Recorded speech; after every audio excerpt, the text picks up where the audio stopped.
హెబ్రీయులకు రాసిన పత్రిక 1వ అధ్యాయము.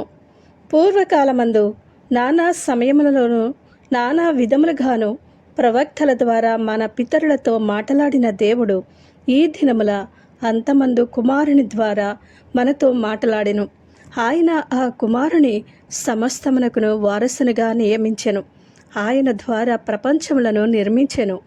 ఆయన దేవుని మహిమ యొక్క తేజస్సును, ఆయన తత్వము యొక్క మూర్తిమంతమునయుండి తన మహత్తు గల మాట చేత సమస్తమును నిర్వహించుచు పాపముల విషయంలో శుద్ధీకరణము తానే చేసి దేవదూతల కంటే ఎంత శ్రేష్టమైన నామము పొందెనో వారికంటే అంత శ్రేష్ఠుడై ఉన్నత లోకమందు మహామహుడిగా దేవుని కుడిపార్శ్వమున కూర్చుండెను.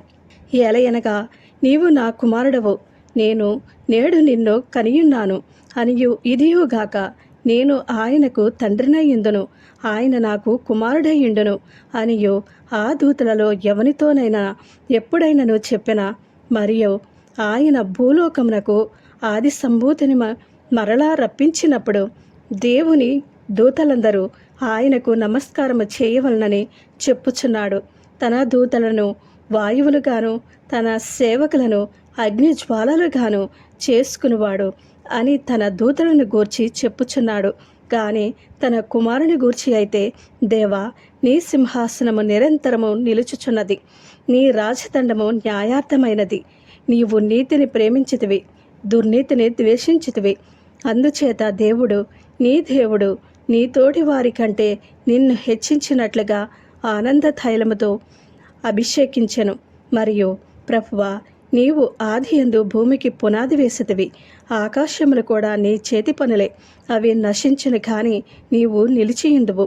అవన్నీయు వస్త్రము వలె పాతగిలును, ఉత్తరీయముల వలె వాటిని మడిచివేతువు. అవి వస్త్రము వలె మార్చబడిన, కానీ నీవు ఏకరీతిగానే ఉన్నావు, నీ సంవత్సరములు తరగవు అని చెప్పుచున్నాడు.